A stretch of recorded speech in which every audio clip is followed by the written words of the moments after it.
ಯಾವುದೇ ಪಕ್ಷದ ಸರ್ಕಾರ ಬಂದರೂ ಕೂಡ ಆಶಾ ಕಾರ್ಯಕರ್ತೆಯರ ಪ್ರತಿಭಟನೆ ನಿರಂತರ ಅನ್ನೋ ಹಾಗಾಗಿ ಹೋಗಿದೆ. ಇದೀಗ ಕಾಂಗ್ರೆಸ್ ಸರ್ಕಾರದ ವಿರುದ್ಧವೂ ಸಿಡಿದೆದ್ದಿದ್ದಾರೆ ಆಶಾ ಕಾರ್ಯಕರ್ತೆಯರು. ಬೆಂಗಳೂರಿನ ಫ್ರೀಡಂ ಪಾರ್ಕ್ನಲ್ಲಿ ಪ್ರತಿಭಟನೆಯನ್ನ ನಡೆಸ್ತಾ ಇದ್ದಾರೆ.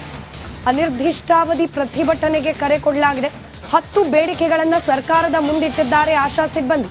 10,000ಕ್ಕೂ ಹೆಚ್ಚು ಮಂದಿ ಆಶಾ ನೌಕರರಿಂದ ಪ್ರೊಟೆಸ್ಟ್ ಮಾಡಲಾಗ್ತಾ ಇದೆ. 15,000 ವೇತನಕ್ಕೆ ಪಟ್ಟು ಹಿಡಿದಿದ್ದಾರೆ. ಆರೋಗ್ಯ ಇಲಾಖೆಯೇ 16 ಸಲ ಸಭೆ ಮಾಡಿದ್ರೂ ಕೂಡ ವಿಫಲವಾಗಿದೆ. ಈ ಬಾರಿ ಬೇಡಿಕೆ ಈಡೇರಿಕೆ ಆಗೋವರೆಗೂ ನಾವಿಲ್ಲಿಂದ ಕದಲೋದಿಲ್ಲ ಅನ್ನೋದು ಆಶಾ ಕಾರ್ಯಕರ್ತೆಯರ ಪಟ್ಟು. ಹಾಗೂ ಮಂಡ್ಯದ ಆಶಾ ಕಾರ್ಯಕರ್ತೆಯರು ಇಲ್ಲಿ ವೇತನ ಬರೀ ನಮ್ಗೆ 60 ವರ್ಷ ಆದ್ಮೇಲೆ ನಾವು ಮನೆಗೆ ಹೋಗ್ಬೇಕು. ಆಮೇಲೆ ಬರೀ 20,000 ಮಾತ್ರ ಕೊಡ್ತಾರಂತೆ. ಅದನ್ನ ನಾವು 5 ಲಕ್ಷವರೆಗೆ ಕೊಡ್ಬೇಕಂತ ಕೇಳ್ತೀವಿ. ಮತ್ತೆ ಪ್ರತಿ ತಿಂಗಳ 15,000 ಕೊಡ್ಬೇಕಂತ ಕೇಳ್ತೀವಿ. ನಾವು ಈಗ ನಿಮ್ಮ ಕೆಲಸದಿಂದ ತೆಗಿತೀವಿ, ಹೋರಾಟಕ್ಕೆ ಹೋಗ್ಬೇಡ್ರಿ, ಹೀಗೆಲ್ಲ ನಮ್ಗೆ ಹೆದರಿಕೆ ಬೆದರಿಕೆ ಹಾಕಿದ್ರೆ ನಾವು ಯಾವುದಕ್ಕೂ ಹೆದರುವುದಿಲ್ಲ. ಆಮೇಲೆ ಮಳೆ ಇರ್ಲಿ ಬಿಸಿಲು ಇರ್ಲಿ ಏನೇ ಸಮಸ್ಯೆ ಬಂದ್ರು ಊಟ ಇಲ್ಲ ಅಂದ್ರೂ ನಾವು ಇಲ್ಲಿಂದ ಈ ಜಾಗ ಬಿಟ್ಟು ಕದಲುವುದಿಲ್ಲ ಅಂತ ಹೇಳ್ತೇನೆ. ವೇತನ ಬರೀ ನಮ್ಗೆ 60 ವರ್ಷ ಆದ್ಮೇಲೆ ನಾವು ಮನೆಗೆ ಹೋಗ್ಬೇಕು. ಆಮೇಲೆ ಬರೀ 20,000 ಮಾತ್ರ ಕೊಡ್ತಾರಂತೆ. ಅದನ್ನ ನಾವು 5 ಲಕ್ಷವರೆಗೆ ಕೊಡ್ಬೇಕಂತ ಕೇಳ್ತೀವಿ. ಮತ್ತೆ ಪ್ರತಿ ತಿಂಗಳ 15,000 ಕೊಡ್ಬೇಕಂತ ಕೇಳ್ತೀವಿ. ನಾವು ಈಗ ನಿಮ್ಮ ಕೆಲಸದಿಂದ ತೆಗಿತೀವಿ, ಹೋರಾಟಕ್ಕೆ ಹೋಗ್ಬೇಡ್ರಿ, ಹೀಗೆಲ್ಲ ನಮ್ಗೆ ಹೆದರಿಕೆ ಬೆದರಿಕೆ ಹಾಕಿದ್ರೆ ನಾವು ಯಾವುದಕ್ಕೂ ಹೆದರುವುದಿಲ್ಲ. ಆಮೇಲೆ ಮಳೆ ಇರ್ಲಿ ಬಿಸಿಲು ಇರ್ಲಿ ಏನೇ ಸಮಸ್ಯೆ ಬಂದ್ರು ಊಟ ಇಲ್ಲ ಅಂದ್ರೂ ನಾವು ಇಲ್ಲಿಂದ ಈ ಜಾಗ ಬಿಟ್ಟು ಕದಲುವುದಿಲ್ಲ ಅಂತ ಹೇಳ್ತೇನೆ. ವೇತನ ಬರೀ ನಮ್ಗೆ 60 ವರ್ಷ ಆದ್ಮೇಲೆ ನಾವು ಮನೆಗೆ ಹೋಗ್ಬೇಕು. ಆಮೇಲೆ ಬರೀ 20,000 ಮಾತ್ರ ಕೊಡ್ತಾರಂತೆ. ಅದನ್ನ ನಾವು 5 ಲಕ್ಷವರೆಗೆ ಕೊಡ್ಬೇಕಂತ ಕೇಳ್ತೀವಿ. ಮತ್ತೆ ಪ್ರತಿ ಯಾವುದೇ ಪಕ್ಷದ ಸರ್ಕಾರ ಬಂದರೂ ಕೂಡ ಆಶಾ ಕಾರ್ಯಕರ್ತೆಯರ ಪ್ರತಿಭಟನೆ ನಿರಂತರ ಅನ್ನೋ ಹಾಗಾಗಿ ಹೋಗಿದೆ. ಇದೀಗ ಕಾಂಗ್ರೆಸ್ ಸರ್ಕಾರದ ವಿರುದ್ಧವೂ ಸಿಡಿದೆದ್ದಿದ್ದಾರೆ ಆಶಾ ಕಾರ್ಯಕರ್ತೆಯರು. ಬೆಂಗಳೂರಿನ ಫ್ರೀಡಂ ಪಾರ್ಕ್ನಲ್ಲಿ ಪ್ರತಿಭಟನೆಯನ್ನ ನಡೆಸ್ತಾ ಇದ್ದಾರೆ. ಅನಿರ್ದಿಷ್ಟಾವಧಿ ಪ್ರತಿಭಟನೆಗೆ ಕರೆ ಕೊಡಲಾಗಿದೆ. 10 ಬೇಡಿಕೆಗಳನ್ನ ಸರ್ಕಾರದ ಮುಂದಿಟ್ಟಿದ್ದಾರೆ ಆಶಾ ಸಿಬ್ಬಂದಿ. 10,000ಕ್ಕೂ ಹೆಚ್ಚು ಮಂದಿ ಆಶಾ ನೌಕರರಿಂದ ಪ್ರೊಟೆಸ್ಟ್ ಮಾಡಲಾಗ್ತಾ ಇದೆ. 15,000 ವೇತನಕ್ಕೆ ಪಟ್ಟು ಹಿಡಿದಿದ್ದಾರೆ. ಆರೋಗ್ಯ ಇಲಾಖೆಯೇ 16 ಸಲ ಸಭೆ ಮಾಡಿದ್ರೂ ಕೂಡ ವಿಫಲವಾಗಿದೆ. ಈ ಬಾರಿ ಬೇಡಿಕೆ ಈಡೇರಿಕೆ ಆಗೋವರೆಗೂ ನಾವಿಲ್ಲಿಂದ ಕದಲೋದಿಲ್ಲ ಅನ್ನೋದು ಆಶಾ ಕಾರ್ಯಕರ್ತೆಯರ ಪಟ್ಟು. ಹಾಗೂ ಮಂಡ್ಯದ ಆಶಾ ಕಾರ್ಯಕರ್ತೆಯರು ಇಲ್ಲಿ ವೇತನ ಬರೀ ನಮ್ಗೆ 60 ವರ್ಷ ಆದ್ಮೇಲೆ ನಾವು ಮನೆಗೆ ಹೋಗ್ಬೇಕು. ಆಮೇಲೆ ಬರೀ 20,000 ಮಾತ್ರ ಕೊಡ್ತಾರಂತೆ. ಅದನ್ನ ನಾವು 5 ಲಕ್ಷವರೆಗೆ ಕೊಡ್ಬೇಕಂತ ಕೇಳ್ತೀವಿ. ಮತ್ತೆ ಪ್ರತಿ ತಿಂಗಳ 15,000 ಕೊಡ್ಬೇಕಂತ ಕೇಳ್ತೀವಿ. ನಾವು ಈಗ ನಿಮ್ಮ ಕೆಲಸದಿಂದ ತೆಗಿತೀವಿ, ಹೋರಾಟಕ್ಕೆ ಹೋಗ್ಬೇಡ್ರಿ, ಹೀಗೆಲ್ಲ ನಮ್ಗೆ ಹೆದರಿಕೆ ಬೆದರಿಕೆ ಹಾಕಿದ್ರೆ ನಾವು ಯಾವುದಕ್ಕೂ ಹೆದರುವುದಿಲ್ಲ. ಆಮೇಲೆ ಮಳೆ ಇರ್ಲಿ ಬಿಸಿಲು ಇರ್ಲಿ ಏನೇ ಸಮಸ್ಯೆ ಬಂದ್ರು ಊಟ ಇಲ್ಲ ಅಂದ್ರೂ ನಾವು ಇಲ್ಲಿಂದ ಈ ಜಾಗ ಬಿಟ್ಟು ಕದಲುವುದಿಲ್ಲ ಅಂತ ಹೇಳ್ತೇನೆ. ವೇತನ ಬರೀ ನಮ್ಗೆ 60 ವರ್ಷ ಆದ್ಮೇಲೆ ನಾವು ಮನೆಗೆ ಹೋಗ್ಬೇಕು. ಆಮೇಲೆ ಬರೀ 20,000 ಮಾತ್ರ ಕೊಡ್ತಾರಂತೆ. ಅದನ್ನ ನಾವು 5 ಲಕ್ಷವರೆಗೆ ಕೊಡ್ಬೇಕಂತ ಕೇಳ್ತೀವಿ. ಮತ್ತೆ ಪ್ರತಿ ತಿಂಗಳ 15,000 ಕೊಡ್ಬೇಕಂತ ಕೇಳ್ತೀವಿ. ನಾವು ಈಗ ನಿಮ್ಮ ಕೆಲಸದಿಂದ ತೆಗಿತೀವಿ, ಹೋರಾಟಕ್ಕೆ ಹೋಗ್ಬೇಡ್ರಿ, ಹೀಗೆಲ್ಲ ನಮ್ಗೆ ಹೆದರಿಕೆ ಬೆದರಿಕೆ ಹಾಕಿದ್ರೆ ನಾವು ಯಾವುದಕ್ಕೂ ಹೆದರುವುದಿಲ್ಲ.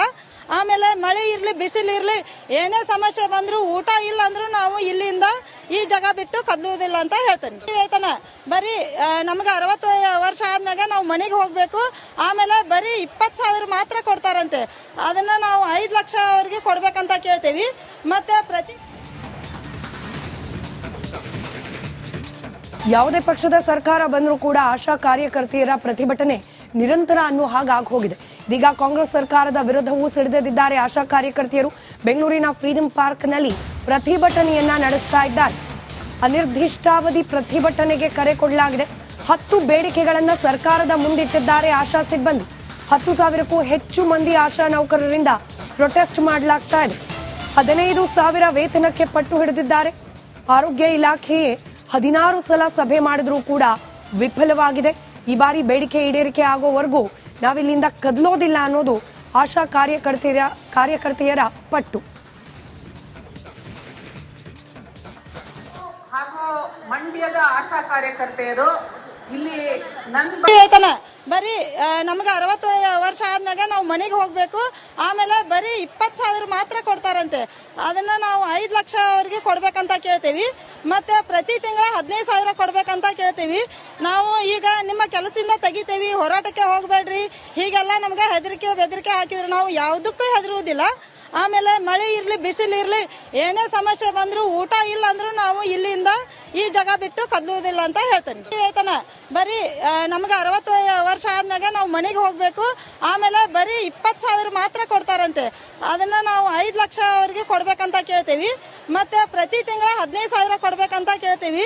ನಾವು ಈಗ ನಿಮ್ಮ ಕೆಲಸದಿಂದ ತೆಗಿತೇವಿ, ಹೋರಾಟಕ್ಕೆ ಹೋಗಬೇಡ್ರಿ, ಹೀಗೆಲ್ಲ ನಮ್ಗೆ ಹೆದರಿಕೆ ಬೆದರಿಕೆ ಹಾಕಿದ್ರೆ ನಾವು ಯಾವುದಕ್ಕೂ ಹೆದರುವುದಿಲ್ಲ. ಆಮೇಲೆ ಮಳೆ ಇರಲಿ ಬಿಸಿಲು ಇರಲಿ ಏನೇ ಸಮಸ್ಯೆ ಬಂದರೂ ಊಟ ಇಲ್ಲ ಅಂದ್ರೂ ನಾವು ಇಲ್ಲಿಂದ ಈ ಜಾಗ ಬಿಟ್ಟು ಕದಲುವುದಿಲ್ಲ ಅಂತ ಹೇಳ್ತೇನೆ. ವೇತನ ಬರೀ ನಮ್ಗೆ 60 ವರ್ಷ ಆದ್ಮ್ಯಾಗ ನಾವು ಮನೆಗೆ ಹೋಗಬೇಕು. ಆಮೇಲೆ ಬರೀ 20,000 ಮಾತ್ರ ಕೊಡ್ತಾರಂತೆ. ಅದನ್ನ ನಾವು 5 ಲಕ್ಷ ಅವರಿಗೆ ಕೊಡ್ಬೇಕಂತ ಕೇಳ್ತೇವಿ. ಮತ್ತೆ ಪ್ರತಿ ಯಾವುದೇ ಪಕ್ಷದ ಸರ್ಕಾರ ಬಂದರೂ ಕೂಡ ಆಶಾ ಕಾರ್ಯಕರ್ತೆಯರ ಪ್ರತಿಭಟನೆ ನಿರಂತರ ಅನ್ನೋ ಹಾಗಾಗಿ ಹೋಗಿದೆ. ಇದೀಗ ಕಾಂಗ್ರೆಸ್ ಸರ್ಕಾರದ ವಿರುದ್ಧವೂ ಸಿಡಿದೆದ್ದಿದ್ದಾರೆ ಆಶಾ ಕಾರ್ಯಕರ್ತೆಯರು. ಬೆಂಗಳೂರಿನ ಫ್ರೀಡಂ ಪಾರ್ಕ್ನಲ್ಲಿ ಪ್ರತಿಭಟನೆಯನ್ನ ನಡೆಸ್ತಾ ಇದ್ದಾರೆ. ಅನಿರ್ದಿಷ್ಟಾವಧಿ ಪ್ರತಿಭಟನೆಗೆ ಕರೆ ಕೊಡಲಾಗಿದೆ. 10 ಬೇಡಿಕೆಗಳನ್ನ ಸರ್ಕಾರದ ಮುಂದಿಟ್ಟಿದ್ದಾರೆ ಆಶಾ ಸಿಬ್ಬಂದಿ. 10,000ಕ್ಕೂ ಹೆಚ್ಚು ಮಂದಿ ಆಶಾ ನೌಕರರಿಂದ ಪ್ರೊಟೆಸ್ಟ್ ಮಾಡಲಾಗ್ತಾ ಇದೆ. 15,000 ವೇತನಕ್ಕೆ ಪಟ್ಟು ಹಿಡಿದಿದ್ದಾರೆ. ಆರೋಗ್ಯ ಇಲಾಖೆಯೇ 16 ಸಲ ಸಭೆ ಮಾಡಿದ್ರೂ ಕೂಡ ವಿಫಲವಾಗಿದೆ. ಈ ಬಾರಿ ಬೇಡಿಕೆ ಈಡೇರಿಕೆ ಆಗೋವರೆಗೂ ನಾವಿಲ್ಲಿಂದ ಕದಲೋದಿಲ್ಲ ಅನ್ನೋದು ಆಶಾ ಕಾರ್ಯಕರ್ತೆಯರ ಪಟ್ಟು. ಹಾಗೂ ಮಂಡ್ಯದ ಆಶಾ ಕಾರ್ಯಕರ್ತೆಯರು ಇಲ್ಲಿ ವೇತನ ಬರೀ ನಮ್ಗೆ 60 ವರ್ಷ ಆದ್ಮ್ಯಾಗ ನಾವು ಮನೆಗೆ ಹೋಗಬೇಕು. ಆಮೇಲೆ ಬರೀ 20,000 ಮಾತ್ರ ಕೊಡ್ತಾರಂತೆ. ಅದನ್ನ ನಾವು 5 ಲಕ್ಷ ಅವರಿಗೆ ಕೊಡ್ಬೇಕಂತ ಕೇಳ್ತೇವಿ. ಮತ್ತೆ ಪ್ರತಿ ತಿಂಗಳ 15,000 ಕೊಡ್ಬೇಕಂತ ಕೇಳ್ತೇವಿ. ನಾವು ಈಗ ನಿಮ್ಮ ಕೆಲಸದಿಂದ ತೆಗಿತೇವಿ, ಹೋರಾಟಕ್ಕೆ ಹೋಗಬೇಡ್ರಿ, ಹೀಗೆಲ್ಲ ನಮ್ಗೆ ಹೆದರಿಕೆ ಬೆದರಿಕೆ ಹಾಕಿದ್ರೆ ನಾವು ಯಾವುದಕ್ಕೂ ಹೆದರುವುದಿಲ್ಲ. ಆಮೇಲೆ ಮಳೆ ಇರಲಿ ಬಿಸಿಲು ಇರಲಿ ಏನೇ ಸಮಸ್ಯೆ ಬಂದರೂ ಊಟ ಇಲ್ಲ ಅಂದ್ರೂ ನಾವು ಇಲ್ಲಿಂದ ಈ ಜಾಗ ಬಿಟ್ಟು ಕದಲುವುದಿಲ್ಲ ಅಂತ ಹೇಳ್ತೇನೆ. ವೇತನ ಬರೀ ನಮ್ಗೆ 60 ವರ್ಷ ಆದ್ಮ್ಯಾಗ ನಾವು ಮನೆಗೆ ಹೋಗಬೇಕು. ಆಮೇಲೆ ಬರೀ 20,000 ಮಾತ್ರ ಕೊಡ್ತಾರಂತೆ.